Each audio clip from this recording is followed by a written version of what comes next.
Welcome back, everyone. Today we're going to look at another air gun from Stoeger Arms. This one is the Stoeger X20S Suppressor. This is a spring piston brake barrel rifle with Stoeger's new air director modifier on it for a super quiet gun. The gun comes in both 177 caliber and 22 caliber. This happens to be a 177 caliber model. It is rated at 1200 feet per second with alloy pellets and 1000 feet per second with lead pellets. They claim a 16.5 inch barrel. I measure the barrel at 17.25 inches long, but the rifled steel barrel is really only 13 inches long because the rest is the sound moderator. The overall gun is 43 inches long, weighs 7 pounds, requires about 30 pounds of cocking effort, and comes with a pre-mounted 4x32 scope that you're going to have to reset anyway because it's way too far forward. And here you can see the shroud covering the barrel. There's your serial number. Composite stock with checkering in the forearm and the pistol grip. It is a Monte Carlo style stock, raised cheek pieces on both sides for ambidextrous shooting. It has a pretty hard rubber butt pad, 11mm dovetail mount for the scope. Now they say there is a groove across the scope that holds this rear scope ring in place so it doesn't slip backwards. And the front one, there is no groove. The scope is a 4x32 with an illuminated reticle. This is your switch for your reticle, and just the very top of the cap screws out and your battery goes in there, and then you put the top of the cap on. And these are the caps for your turrets. As you can see, there is no tools needed to adjust the elevation or the windage. I really have no idea why they put a compact scope on this rifle. It is just impossible to get the rifle in a comfortable shooting position or a realistic shooting position so you can get your eye up to the proper eye relief. That was just an insane idea to put a compact scope on this gun. The illuminated reticle is nice, but I would have rather seen that used for an adjustable objective rather than the illuminated reticle. The illumination works fine. It's got a 2-stage adjustable trigger, which is a little too long and a little too stiff, and an automatic safety. The safety comes out when you cock it and you press in the fire. And overall, it's a comfortable feeling gun, except for the fact that you have to replace the scope to really be able to shoot it from the bench. Okay, now this rifle had a problem from the get-go. Seems like every rifle lately, there's always been a problem with it. The pellets would not seat all the way into the breech, so I'll show you that. Okay. As you can see, there is no beveling in the breech. So the pellets go in. They do not go all the way in. I will press this as hard as I can. You can see the impression on my finger, and it's still sticking way out.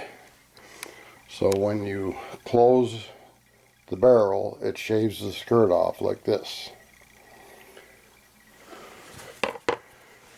So the only way is I've been taking the round plastic butt of a screwdriver and pressing in. That's not even working very good.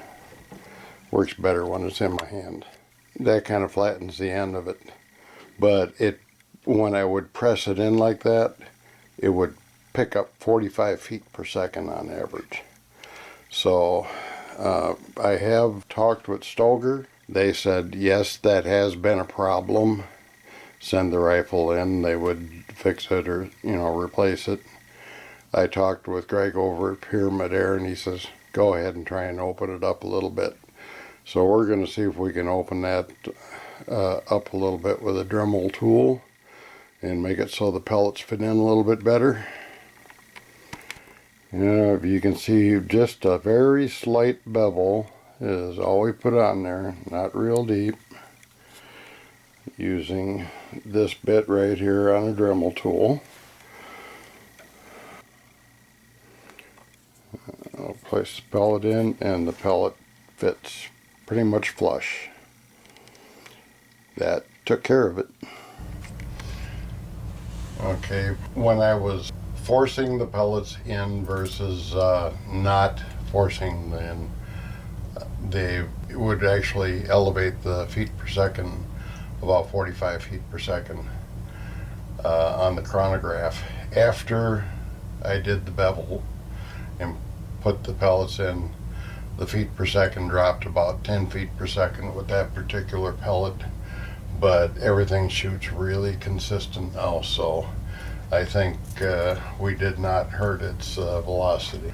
Shooting RWS Hypermax 5.2 grains, I scaled all of my pellets, and actually the first two pellets, the Hypermax 5.2s, all scaled at 5.4 higher, and the RWS Hobby 7 grains scaled at 7.2 grains and higher. So accounting for that, this rifle with the Hypermax had a low of 1117 feet per second, a high of 1140, for an average of 1128. You convert that to a 5.2 grain pellet and it equals 1149 feet per second. That produced 15.26 foot-pounds muzzle energy. Okay, the 7.2 grain RWS Hobbies had a low of 975.3, a high of 980.0, an average of 972.2. Converting that to 7 grain, that would be an average of 991.04 feet per second. Only a 4.74 foot per second extreme spread, standard deviation of 2, and 15.27 foot-pounds muzzle energy. Okay, now I'm going to show you all of the Chrony readings and then we'll go from there.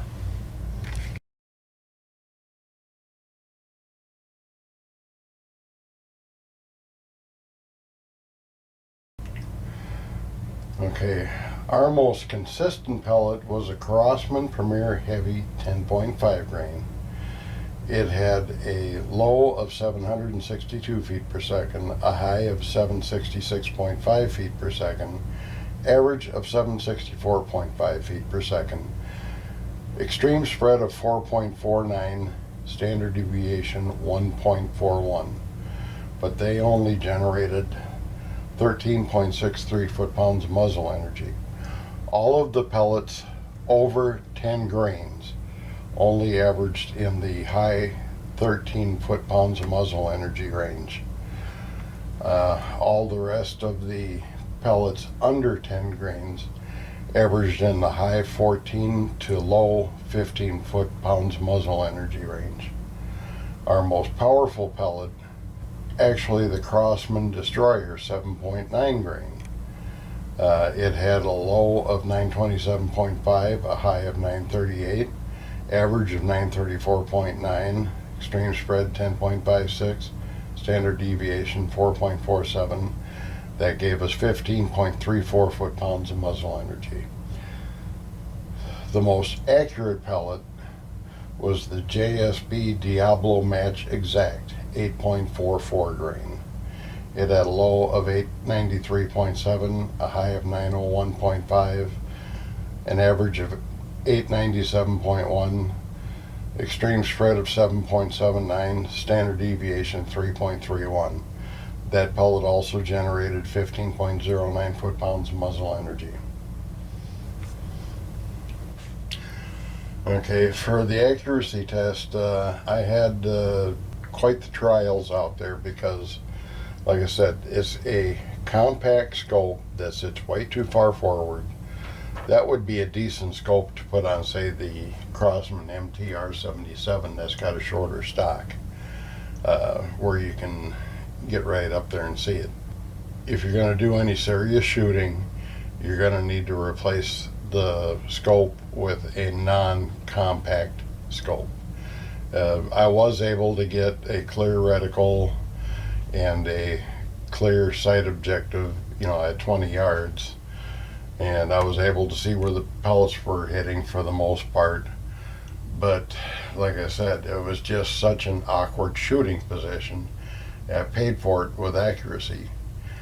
I was taking all the more consistent pellets and shooting groups of 10, and I finally got to the JSB Diablo Match Exact, and they were coming in real tight.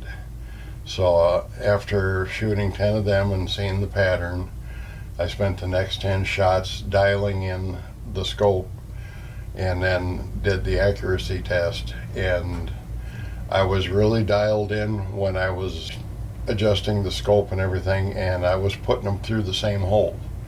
After I took the break to go out and put up a new target and whatnot, it got me out of sorts again. And the first few shots, some of them, were kind of strays a little bit because I was out of sync and didn't have that same hold.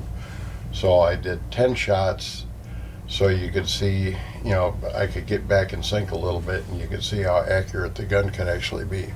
So we'll take a look at the accuracy test and go from there.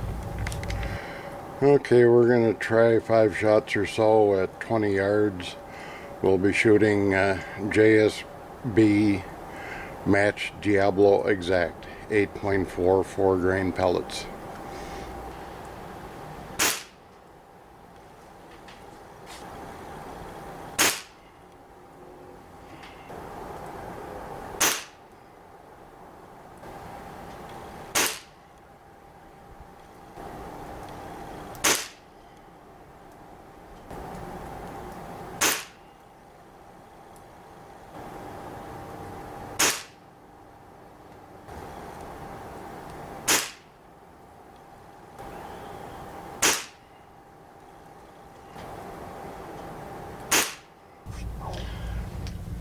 Yeah, I found with this gun, I've got to kind of grip the forearm a little bit and, pull it back to my shoulder, more so than a lot of the other guns where you just want the forearm to kind of float on your hand. This one, if I do that, the shots go way high.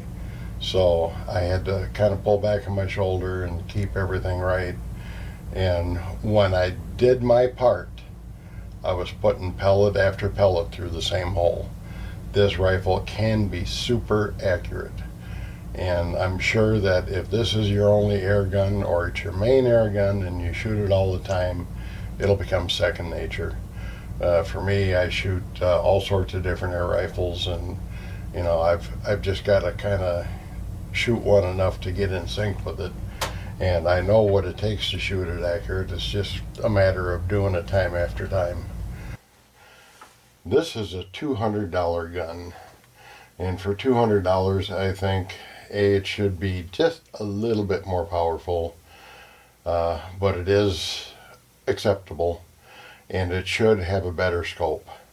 They should have put a full-size scope on it and at least an adjustable objective for that price.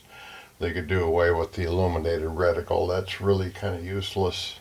As far as the competition for this rifle, maybe the Gammo Silent Cat, which is about the same power. I've never really tested one, so I don't know how many decibels, but it's supposed to be, it does have a silencer and it's supposed to be quiet. That gun sells for about $150.